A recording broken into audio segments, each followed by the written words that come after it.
I was to redo the gym, these are the things that I would do.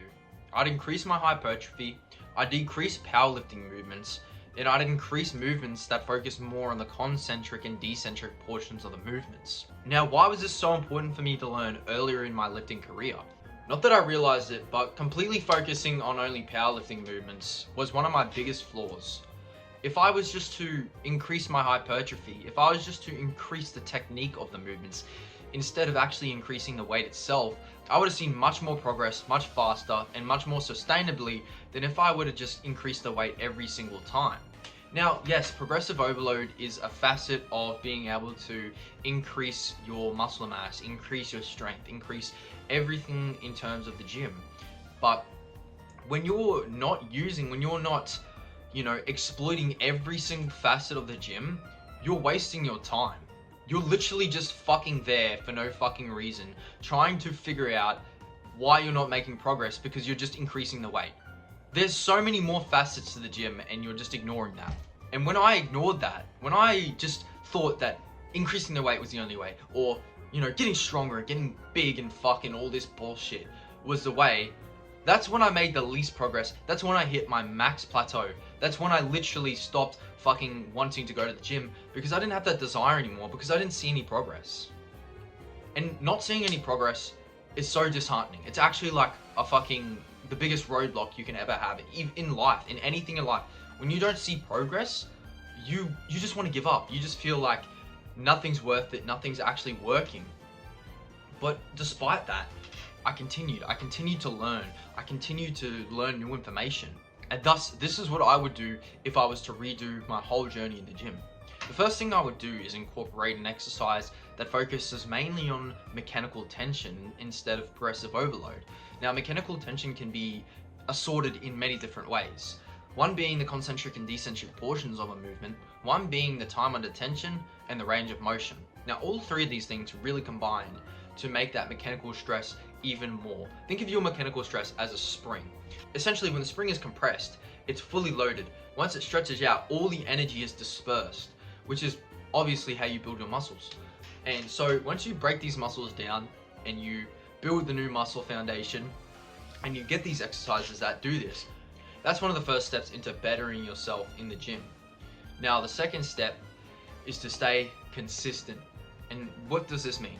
Consistency isn't always, something that's set in stone, right? It includes everything. It includes your diet, your sleep, your habits, everything in the gym. Obviously, being consistent in your recovery is one of the most important things of all time.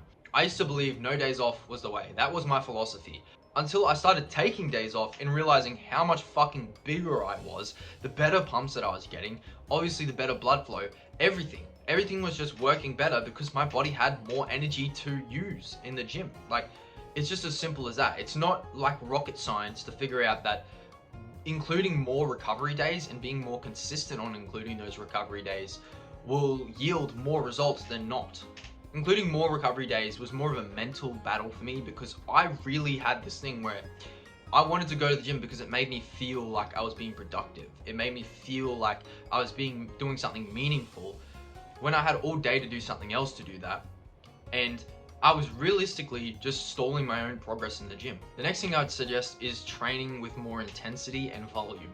And a lot of people really hate that. A lot of people will disagree with me, all that. But the thing is, when you train with more volume and more intensity, you're getting more for less.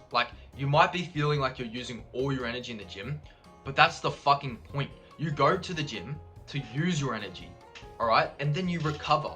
You don't go to the gym just to feel like you did nothing. I see so many people going to the gym and looking like they've done nothing at all. You didn't even break a sweat. And now, if it's obviously a light day, yeah, of course.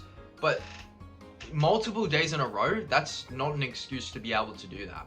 So increasing your volume slightly each week and being able to increase the intensity, knowing when you're reaching your limits and how to push past them, is one of the most important things that I would probably teach myself before. Now, realistically, not everyone can do that because not everyone's fucking high testosterone, not everyone's fucking aggressive, not everyone gives a shit about the gym that much. And, if you don't want it, man, you don't fucking want it. You don't want it. You don't want it enough to go to the gym to be able to fucking destroy yourself and rebuild a new human, alright?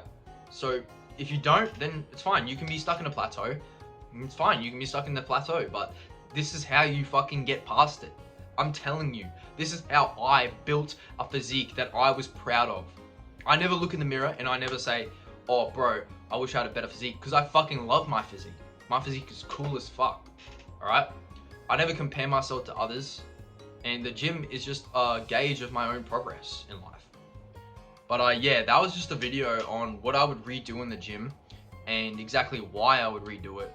Because most of the time, people really think they're doing everything perfectly, when in reality, it's about adapting. It's about having that change, having that thing you learn, and then you incorporate it into your new routine, instead of just being this dogmatic gym cell that just goes there and thinks that putting more weight on is the only way, right?